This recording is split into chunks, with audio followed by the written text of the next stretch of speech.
Dan Indonesia menempati 3 teratas paling rawan bencana.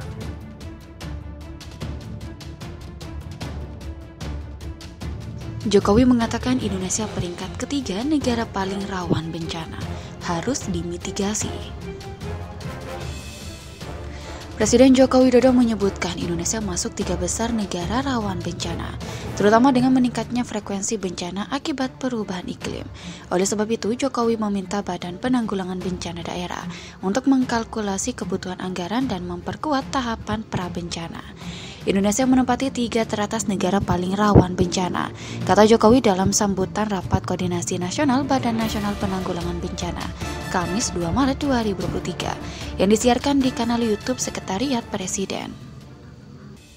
Bukan lagi perang, tetapi yang lebih mengerikan, yang ditakuti semua negara adalah perubahan iklim. Perubahan iklim. Dan perubahan iklim itu menyebabkan frekuensi bencana alam di dunia naik drastis. Dan Indonesia menempati 3 teratas paling rawan bencana. Kita ini tidak hanya urusan banjir, tidak hanya urusan gunung berapi yang meletus, bukan hanya urusan tanah longsor, yang lebih sering gempa bumi dan bencana alam maupun non-alam lainnya yang kita hadapi, katanya. Hal ini juga yang ditakuti dunia saat ini. Menurut Jokowi, bukan lagi pandemi atau perang yang menakuti dunia, tapi perubahan iklim yang menyebabkan frekuensi bencana alam dunia naik drastis. Ia menjelaskan perubahan iklim menyebabkan frekuensi bencana alam di dunia naik drastis, termasuk Indonesia yang meningkat 81% kejadian bencana.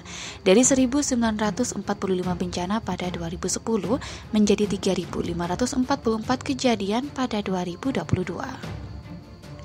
Untuk itu, Presiden menekankan kesiapsiagaan dan kewaspadaan menjadi kunci dalam menghadapi bencana alam, serta pengelolaan prabencana, tanggap darurat maupun pasca bencana harus dilakukan dengan baik oleh semua pihak. Mestinya semua daerah menganggarkan kebencanaan karena ke depan adanya perubahan iklim itu risiko bencana alam akan semakin sering terjadi dan itu harus disiapkan. Itu harus dimitigasi dan semuanya harus disiapkan anggarannya, tutur Jokowi.